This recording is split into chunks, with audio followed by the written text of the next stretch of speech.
Doctor ஆகணுங்கிறது உங்களோட கனவா? அப்போ அந்த கனவை நனவாக்க உங்கள் Vidhu NEET coaching academy future doctors ஆக உடனே கால் பண்ணுங்க.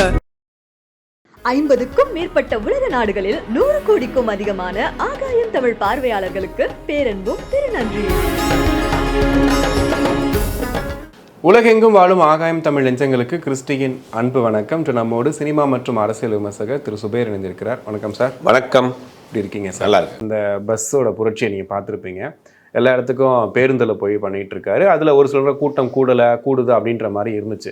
இதில் சமீபத்தில் ஒரு பேச்சு சர்ச்சையாக இருக்குது. அதாவது அறநிலைத்துறையில் இருக்கக்கூடிய காசை எடுத்து கல்லூரி கட்டலாமா அப்படின்ற ஒரு வார்த்தையை சொல்கிறாரு. ஆக்சுவலி இப்போ ரீசெண்டாக முருகர் மாநாடு பார்த்துருப்பீங்க. அதில் 4வது 3வது நினைக்கிறேன் அதில் சொல்கிறாங்க, இந்த மாதிரி அறநிலைத்துறை வந்துட்டு அரசாங்கம் எடுத்துடணும், கோயிலுக்கு தான் சொந்தம்னு சொன்னாங்க. இது கிட்டத்தட்ட பாஜகவோட அஜெண்டா. அதை எடப்பாடி பேசுகிறார். பாஜகவோட அஜெண்டா கிடையாது, ஆர்எஸ்எஸ் அஜெண்டா. அதை பேச இப்போ கோயில் அறநிலைத்துறையின் ஒரு அமைப்பை வச்சு அதன் கீழே தான் செயல்பட்டு வருது. இதை கோயில் நிர்வாகிக்கிறவருடைய கோயிலுக்கு கொடுக்கணும் அப்படின்னு ஒரு கோரிக்கையை ரொம்ப நாளாக வச்சுக்கிட்டு இருக்காங்க. தமிழ்நாட்டில் இருக்கக்கூடிய கோயிலில் பல லட்சம் கோடிகள் சொத்து இருக்குது, பல லட்சம் கோடிகள் வருமானமும் சில இடங்களில் வருது. அப்படிங்கும் போது இதை அவர்கள் நிர்வாகிக்கிறவர்கிட்ட பொறுப்பை கொடுக்கணும்னா எப்படி நடக்கும்? எப்படி சரியாக நடக்குமா? அரசாங்கம் போட்டு ஒரு அதிகாரி போட்டு ஒரு ஐஏஎஸ் ஆஃபீஸர் போட்டு நடக்கிறப்ப இன்றைக்கி 1000 குழப்படிகள் நடக்குது. இது அவங்க நிர்வாகிகள் கையிலே பொறுப்பு கொடுத்தா என்ன நடக்கும் அப்படிங்கிறது ஒரு பெரிய விஷயம். இப்போ அறநிலையத்துறையின் சார்பாக சில கல்லூரிகள் நடக்குது. அப்போ அந்த கோயில்களில் வரக்கூடிய வருமானத்தை எடுத்து கல்லூரி நடத்துறீங்க, கல்லூரி நடத்துறது தப்பா? அது ஒரு நல்ல விஷயம் கிடையாதா? நடத்தக்கூடாதுன்னு ஏதாவது சட்டம் இருக்கா சார்? எந்த சட்டமும் இல்லையே. அது அந்த அறநிலையத்துறையிலிருந்து வரக்கூடிய வருமானத்தை எடுத்து தவறான விஷயத்துக்கு பயன்படுத்தினீங்கன்னா, வேறு ஒரு டிபார்ட்மெண்ட்டுக்கு அதை எடுத்து கொடுத்துருந்தீங்கன்னா, ரோடு போடுறதுக்கோ சாலை வசதிக்கோ இல்லை வேறு ஏதாவது ஒரு கட்டணம் கட்டுவதற்கோ எடுத்துட்டா கூட நீங்கள் விமர்சனம் பண்ணுறதுக்கு ஒரு லாஜிக் இருக்குது. அதில் ஏதாவது குற்றச்சாட்டு குளறுபடி இருக்குது, அதை திமுக தப்பாக பயன்படுத்துகிறாங்க, அந்த காசை அவங்க பாக்கெட்டில் போட்டுக்கிறாங்கன்னு சொன்னால் கூட அதை ஏற்றுக்கலாம். இல்லை, நான் ஏன் கேட்குறேன்னா பாஜகவோட இது இல்லை, ஆக்சுவலி ஆர்எஸ்எஸோட குறிக்கோளே அதுதானே. அது இப்போ என்ன பண்ணுறாங்கன்னா, தமிழ்நாட்டில் ஆர்எஸ்எஸ்ஸினுடைய சித்தாந்தங்களை, ஆர்எஸ்எஸ்ஸினுடைய கோட்பாடுகளை எடப்பாடி பழனிசாமியின் வாயிலாக கொண்டு போய் சேர்க்கக்கூடிய வேலை அவர்கள் இறங்கியிருக்கிறாங்க. இதுதான் ரொம்ப ஆபத்து. தமிழ்நாட்டில் கடந்த 50 வருஷம் அதிமுக ஒரு ஸ்ட்ராங்கான இயக்கமாக இருக்குது, கட்டமைப்பு இயக்கமாக இருக்குது. இப்போ நேரடியாக பிஜேபி தன்னுடைய கொள்கையை கொண்டு போய் சேர்க்க முடியல 10 வருஷமாக. அப்போ ஒரு வெகுஜன கட்சியாக இருக்கக்கூடிய கட்சி, பலமுறை ஆண்ட கட்சி, அந்த கட்சியினுடைய நிர்வாகியாக இருக்கிறவருடைய வாயில் வார்த்தையை கொண்டு போய் அந்த மக்கள்கிட்ட கடத்தக்கூடிய வேலையை செய்கிறாங்க. அது தெரிஞ்சு பண்ணுறாரா தெரியாமல் எடப்பாடி பழனிசாமி பண்ணுறாரான்னு தெரியல. இல்லை, அந்த கூட்டத்திலையுமே யாருமே ரசிக்கல அந்த பேச்சு. இல்லை, எப்பயுமே ரசிக்கல. அந்த கூட்டமே யாரும் ரசிக்கல. அந்த கூட்டப்பட்ட கூட்டம் தான். அது பார்த்தீங்கன்னா முதல்ல அந்த மேட்டுப்பாளையத்துலேருந்து ஆரம்பிக்கிறார். முதல் நாள் கூட்டம் இருந்துச்சு, அதுக்கு பிறகு பெருசாக கூட்டம் கிடையாது. இவராக மட்டும் வேண்டாம் அந்த கட்சி நிர்வாகிகள் போகிறாங்க. அந்த கட்சியிலேயே அவர் முதல்ல எந்த கட்சியாக இருந்தாலும் ஒவ்வொரு கட்சிக்கும் ஒரு கோட்பாடு இருக்கும், கொள்கை இருக்கும். இப்போ நீங்கள் கட்சியினுடைய பிரச்சாரத்தை ஆரம்பிக்கணும், உங்கள் கட்சி நிர்வாகிகளை பூரா வர சொல்லி நீங்கள் பிரச்சாரத்தை ஆரம்பிப்பீங்க. தேர்தல் நேரங்களில் கூட்டணி கட்சியில் சேர்த்து கூட்டணியாக பிரச்சாரம் பண்ணுவீங்க. நீங்கள் என்ன பண்ணுறீங்க? கூட்டணியை கொள்கையை பிரச்சாரம் பண்ணுறீங்க, கூட்டணி கொள்கையை பிரச்சாரம் பண்ணுறீங்க, கூட்டணி கட்சியை கூப்பிடுறீங்க. கூட்டணி கட்சியில் பாஜக மட்டும் தான் கூப்பிடுறீங்க, டிடி தினரை கூப்பிடல. அதே பாஜக இருக்கக்கூடிய அதே ஊரை சேர்ந்து அண்ணாமலையை கூப்பிடல. இதுக்குள்ளே இவ்வளோ குழப்பம். இந்த குழப்பத்துக்கு மத்தியில் தான் அவர் போகிறாரு. இந்த அறநிலையத்துறை சார்பாக கிட்டத்தட்ட 1963 பக்தவத்சலம் அறநிலையத்துறை சார்பாக கல்லூரி கட்ட ஆரம்பிச்சிட்டாரு. 1963 அப்படி கட்டி வர்றாங்க. 1980 எம்ஜிஆர் கட்டியிருக்காரு. உங்களுடைய புரட்சித் தலைவர் எம்ஜிஆரே அறநிலையத்துறையின் சார்பாக கல்லூரி கட்டியிருக்காரு. பேசிய பேச்சில் அவரையும் சேர்த்து சொல்றாரான்னு தெரியல. அதற்கு பிறகு இவருடைய ஆட்சி காலத்தில் அறநிலையத்துறையின் சார்பாக ஒரு பாலிடெக்னிக் கல்லூரியினுடைய ஒரு கட்டடம் கட்டப்பட்டிருக்கு. அது இவரே திறந்து வச்சிருக்காரு.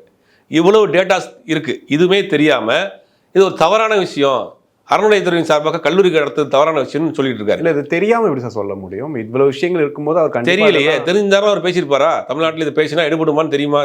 அவருடைய இமேஜை டேமேஜ் பண்ணக்கூடிய மாதிரியான ஒரு பேச்சு இது. கல்விக்கு தமிழ்நாட்டில் எவ்வளோ முக்கியத்துவம் கொடுக்கப்படுற மாநிலங்கிறது அவருக்கு தெரியும். அப்போ நீங்கள் அதை போய் டச் பண்ணிங்கன்னா நீங்கள் டேமேஜ் ஆக மாட்டீங்க. அதுக்கு அவர் சொல்கிற காரணம் என்னென்னா, கல்விக்காக ஒதுக்கப்பட்ட தொகைகள் இருக்குது, அதை தாண்டி அரசு கஜானால காசு இருக்குது, இதை தாண்டி ஏன் இந்த காசில் கை வைக்கிறீங்க அப்படின்னு கேட்குறாரு. அது ஒரு அதில் கை வச்சு நீங்கள் தப்பு பண்ணுறீங்க, இந்த மாதிரி நீங்கள் குளறுபடி பண்ணி குற்றச்சாட்டு ஏதோ ஒன்று பண்ணுறீங்கன்னா பரவாயில்ல. ஆனால் கோயிலுக்கான காசு அது, கோயில் நல்லா இருக்கும்னு போடுற காசை நீ யூஸ் பண்ணலாமான்னு கேட்குறாரு. இதுதான் சத்தியம். இப்போ கிறிஸ்டியன் மிஷினரிட்டியுடைய பணத்தை, சர்ச்சில் வர பணத்தை எடுத்து பல கல்லூரிகள் நடத்துகிறாங்க, பல மருத்துவமனை நடத்துகிறாங்க, பல ஸ்கூல் நடத்துகிறாங்க. பள்ளிவாசலில் வரக்கூடிய வக்போர்டில் வரக்கூடிய சொத்துக்களை எடுத்து பல வக்போர்டு காலேஜஸ் நடத்துறாங்க. பள்ளிக்கூடம் இருக்கு நிறைய. அதே மாதிரி அறநிலையத்துறை கோயிலில் வரக்கூடிய பணத்தை எடுத்து பல கல்லூரி 6-7 கல்லூரிகள் நடத்திட்டு இருக்காங்க. இது என்ன தவறு இருக்குன்ற நல்ல விஷயத்துக்கு, அதாவது அந்த கல்லூரிகளுக்கோ மசூதிக்கோ கோயிலுக்கோ சர்ச்சுக்கோ கொடுக்கக்கூடிய தானம் கொடுக்கக்கூடிய பணம் நல்ல விஷயங்களுக்கு பயன்படட்டும்னு கொடுக்கறது. இல்ல சார், புதுசா பேசுறாரு சார், அதான் கேட்கிறேன். இல்ல அதனால அதுலதான சார் பேசுறது புரியுதா இல்லையா? அதான் கேட்கிறேன். அதான் சொல்றேன். இது நல்ல விஷயங்களுக்காக பயன்படுறதுக்காக ஒதுக்கக்கூடிய பணம் சொத்துக்களா கொடுப்பாங்க. கோயிலுக்கு நான் சொத்தை எழுதி வைக்கிறேன், மசூதிக்கு சொத்தை எழுதி வைக்கிறேன், சர்ச்சுக்கு நான் சொத்தை எழுதி வைக்கிறேன், என்னுடைய பணத்தை கொடுக்குறேன்னு. எதுக்கு? இந்த நல்ல தொண்டு செய்யக்கூடிய விஷயம், நல்ல விஷயங்களுக்கு தொண்டுன்னா என்ன வேணா நல்ல விஷயம், நல்ல விஷயங்களுக்கு பயன்படுத்தும். நல்ல விஷயங்கள் என்ன பண்ணுறாங்கன்னா கோயில் கட்டுறதுக்கு பயன்படுத்துவாங்க, சில கல்வி நிறுவனங்களுக்கு பயன்படுத்துகிறாங்க. சில அறநிலையத்துறை சார்பாக ஹாஸ்பிட்டல்லாம் கிடையாது, ஆனால் வக்போர்டு சார்பாகவும் சர்ச் சார்பாகவும் நிறைய மருத்துவமனை நடத்துகிறாங்க. ஆனால் கோயிலுக்கும் செலவு பண்ணிட்டு இருக்காங்க. பெரும்பாலும் 90% கோயிலுக்கு செலவு பண்ணுறாங்க. ஒரு 10% எடுத்து சில கல்லூரிகளை 1964 தொடர்ந்து நடத்திட்டு இருக்காங்க. எம்ஜிஆர் பண்ணியிருக்காரு, எடப்பாடி பழனிசாமி ஒரு பில்டிங் திறந்து வச்சிருக்காரு. அப்போ கோயில் பணத்தை எடுத்து கல்லூரிகள் நடத்துறது தவறான விஷயம்ங்கிற இவர் பேசுகிறாருன்னா, இவர் அண்ணாவின் பேரில் ஒரு திராவிட கட்சி நடத்தக்கூடிய ஒரு கட்சியினுடைய பொதுச் செயலாளராக 4 வருஷம் எப்படி முதலமைச்சராக இருந்தார், தமிழ்நாட்டினுடைய எதிர்கட்சி தலைவராக இருந்தார், முழுவதுமாக RSSனுடைய சித்தாந்தத்தை தன் வாயால் பேசக்கூடிய நிலைமைக்கு இன்னைக்கு நிற்கிறாரு அப்படின்னு நெருக்கடி சார். அவருக்கு நெருக்கடினா இவரை தூக்கிட்டு தான் அங்கே ஆல்ரெடி ட்ரம்ப் கார்டு வச்சிருக்காங்களே, செங்கோட்டையன் வச்சிருக்காங்க, வேலுமணி வச்சிருக்காங்க, பக்கத்தில் 2 பேர் நிற்க வச்சிருக்காங்களே. நீ இல்லைன்னா இவருக்கு பதில் இவர் தன்னோட கொள்கை சித்தாந்தத்தை மறந்துட்டு இன்னொரு கொள்கை சித்தாந்தத்தை தன்னை காப்பாற்றிக் கொள்ளணும், தன் பதவியை காப்பாற்றிக் கொள்ளணும், தன் வழக்குகள் காப்பாற்றிக்கணும், சம்பந்தியை காப்பாற்றிக்கணும், இவ்வளோ பிரச்சனை இருக்கு. நீங்க முரண்டை பிடிச்சிங்கன்னா இவருக்கு பதில் இவர் அப்படின்னு அடுத்த நாளே கார்டு மாத்துறதுக்கு 2 கார்டு ரெடியா வச்சிருக்காங்க. ஓகே, அப்ப இத்தனை விஷயம் கண்ணுக்கு போகுது அவருக்கு. அப்ப நம்ம யாரும் முதல்ல கூறாது, அதிகமாக கூறோம், நாங்க ஊரண்டா பாடுறோம் அப்படின்ற மாதிரி இவர் முதல்ல கூற ஆரம்பிச்சிருக்காரு. இதோட சேர்த்து இன்னொரு பிரச்சனை இருக்கு. அதிமுக ஒன்றிணைவார்களா? அவங்கள போய் கேட்கும்போது நாங்க பிரிஞ்சோன்னு எப்ப சொன்னோம்னு ஒரு வார்த்தை இப்போ புதுசா சொல்றாங்க. இதுக்கு முன்னாடி பிரிஞ்சாச்சு அவ்வளவுதான் அப்படின்னாங்க. இப்போ ஒன்றிணைவார்களான்னு கேளுங்கன்னு சொல்றாங்க. ஒன்றிணைவார்களா? இப்போ OPS தனியா ஒரு நடைபயணம் போறாரு, அவருடைய ஒன்றிணைவார். அவர் சொல்லிட்டாரு, நான் சிங்கப்பூர் டூர் போயிருக்கேன், நானும் ஒரு நடைபயணத்தை போறேன்ட்டார். டிடிவி தினகரன் இந்த நிகழ்ச்சி எங்களை கூப்பிடலன்ட்டார். ஒன்றும் பிஜேபியினுடைய அழுத்தத்தால் நெருக்கடியால் ஒரு ஒன்றிணைந்த மாதிரியான ஒரு காட்சியை பண்றாங்க. அப்படி தலைவர்கள் மத்தியில் ஒன்றிணைந்தாலும் கூட தொண்டர்கள் ஒன்றிணையவே மாட்டாங்க. என்னன்னா பேசிக்கா என்னன்னா அதிமுகவினுடைய இந்த பிளவு சாதிய ரீதியான பிளவு. நான் பல இடங்களில் திருப்பி அதான் சொல்லிட்டு இருக்கேன். என்னன்னா அன்னைக்கு எம்ஜிஆருடைய மறைவுக்கு பிறகு அதிமுக 1989 2 பிரிஞ்சது ஜார்ஜியங்கர் 2 தலைவருக்குள்ள இருந்த பிளவு. யார் தலைவராக வரணும் அப்படிங்கிறதுனால அது என்னன்னா 2 வருஷத்துக்கு திருப்பி ஒன்று தலைமைக்கான பிளவு. ஆனா இது சாதிய ரீதியான பிளவு. இவர் என்ன பண்றாரு? எங்க இருந்து இவர் ஆரம்பிக்கிறாரு? அவர் சார்ந்த சமூகம் மக்கள் அதிகமாக இருக்கக்கூடிய கொங்கு பகுதியிலிருந்து ஆரம்பிக்கிறாரு. இதே மதுரையிலையோ கன்னியாகுமரியிலையோ அந்த பக்கம் இருந்து ஆரம்பிக்கல. ஓபிஎஸ் இந்த பக்கம், ஓபிஎஸ் அந்த பக்கம் இருந்து ஆரம்பிப்பாரு அவரு. அப்ப ஓபிஎஸ் தேனில இருந்து ஆரம்பிப்பாரு. இப்ப இவங்களுக்குள்ள பெரிய பிளவு என்னங்கிறதா சாதி ரீதியான பிளவாயிருச்சு. அதிமுக கிட்டத்தட்ட ஒரு 30 வருஷம் எம்ஜிஆர் அவருடைய மறைவுக்கு பிறகு அவருடைய கண்ட்ரோல்ல தான், சசிகலாவினுடைய கண்ட்ரோல் தான் கட்சி இருந்துச்சு. அதை மொத்தமாக பிடுங்கி இன்னைக்கு எடப்பாடி பழனிசாமி எடுத்துட்டு இந்த பக்கம் போயிட்டாரு அப்படிங்கிற ஒரு துரோகத்தை செய்தார் எடப்பாடிங்கிற ஒரு கோபம் அந்த மக்கள்கிட்ட இருக்கு. இன்னைக்கு டிடிவி தினகரனோ OPSஓ வழக்குகளுக்கு பயந்து அவங்களுக்கு சமரசமானா கூட அந்த அடிமட்ட தொண்டர்கள் அந்த மக்கள் கண்டிப்பாக எடப்பாடி பழனிசாமி ஏற்றுக்கவே மாட்டாங்க. ஏன்னா 4 வருஷம் இந்த மாதிரி ஜெயிலில் இருந்துச்சு. அந்த ஜெயிலுக்கு போனதுக்கு காரணம் எடப்பாடி பழனிசாமி தான்.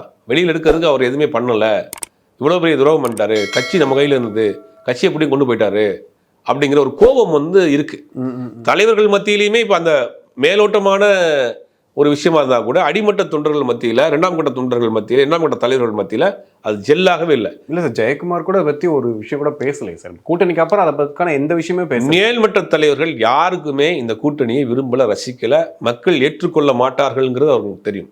எப்படி போய் நீங்க ஓட்டு கேட்பீங்க? இல்லை, இப்போ எடப்பாடி தனிப்பட்ட முறையில் அவரே செயல்படுற மாதிரி தான் இருக்குது. இப்போ கூட்டணி பெரிய தலைவர்கள் இருக்காங்க, அவங்க கூட்டிட்டு போறதோ இல்லை அவங்கள மேடையில் பேச வைக்கிறதோ மாதிரிலாம் கிடையாது. இன்னைக்கு பஸ் எடுத்து கிளம்புறது கூட அவர் கூட யாருமே இல்லை. இப்போ அவர் 2ஆம் கட்ட தலைவர்களை விடுங்க, எம்ஜிஆர் ஜெயலலிதா பத்தி அவர் பேச மாட்டேங்கிறாரு. போட்டோவே இல்லை சார், போட்டோவே இல்லை. அதான் பெரிய கொடுமை. அம்மா ஆட்சி அமைக்க போறோம்னு சொன்ன நீங்க அந்த அம்மா ஆத்மா அவங்க பாஷையில சொல்லணும்னா ஆன்மா அவங்களை மன்னிக்குமா? அந்த போட்டோ எங்க இருக்கு? பஸ்லயே போட்டோ இல்லை சார். பஸ்லயே போட்டோ கிடையாது, போட்டா குட்டியா போடுவாங்க. அதுவும் முன்னாடி பாக்கெட்ல வச்சிருப்பாங்க. இப்ப என்னன்னா அப்படி மாறி மாறி மாறி இப்ப நான் அப்படிங்கிற நிலைமைக்கு நிக்கிறார் அவர். சந்திரமுகியாக முழுவதுமாக மாறி பாஜகவினுடைய நான் தான் மெயின் முகம் அப்படிங்கிற மாதிரி மாறி. எம்ஜிஆர் ஆட்சி கொடுப்போம், அம்மா ஆட்சி கொடுப்போம், அதெல்லாம் கிடையாது, மீட்டெடுப்போம், அவ்வளவுதான். இப்ப அந்த அவங்களுடைய இதெல்லாம் போய் இப்போ நீங்கள் வந்து அந்த அம்மா ஆட்சி கொடுப்போம்னு ஏன் பேச மாட்டேங்கிறீங்க? தமிழகத்தை மீட்டெடுப்போம் நான் தான் அப்படிங்கிற மாதிரி இப்படி போயிட்டு இருக்கேன். அவருக்கு வேற விஷயமே இல்லையா சார்? இப்போ வந்து எடப்பாடி அவர்கள் திரும்ப ஃபைட் பண்றதுக்கான வேற ஒரு விஷயமே கிடையாது அவர்கிட்ட. இல்லை, அவர் மீது உள்ள வழக்குகள், அவருடைய சம்பந்தி மீது உள்ள வழக்குகள், நெருக்கடிகள், இல்லைன்னா கட்சியை விட்டு இவர் வெளியில் ஏற்றப்பட்டு இவர் தனித்து விடப்படுவார். எப்படி ஓபிஎஸ் தனியாக இருக்காரோ அந்த மாதிரி நாளைக்கு பிஜேபி நினைச்சா எடப்பாடி பழனிசாமியை தூக்கிட்டு அந்த இடத்துல செங்கோட்டையனையோ வேலுமணியோ உட்கார வச்சு தேர்தலை சந்திப்பதற்கு அவங்க தயாராக இருக்கிறாங்க. ஓகே, அப்போ அவரோட எந்த பிடிமானமும் இல்லாமல் போகிறோம். அது வேற வழியே இல்லாமல் இன்னைக்கு அவர் இந்த வேலையை செஞ்சுக்கிட்டு இருக்கிறாரு. தமிழ்நாட்டு மக்கள் அதை பார்த்து சிரிச்சிட்டு இருக்காங்க. இவர் பண்ணக்கூடிய வேலைகள் பலர் சிரிக்கிறாங்க, பலர் கோவப்படுறாங்க.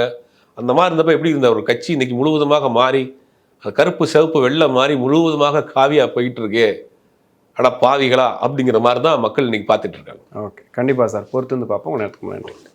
டாக்டர் ஆகணுங்கிறது உங்களோட கனவா? அப்போ அந்த கனவை நனவாக்க உங்கள் Vidhu NEET coaching academy future doctors ஆக உடனே கால் பண்ணுங்க.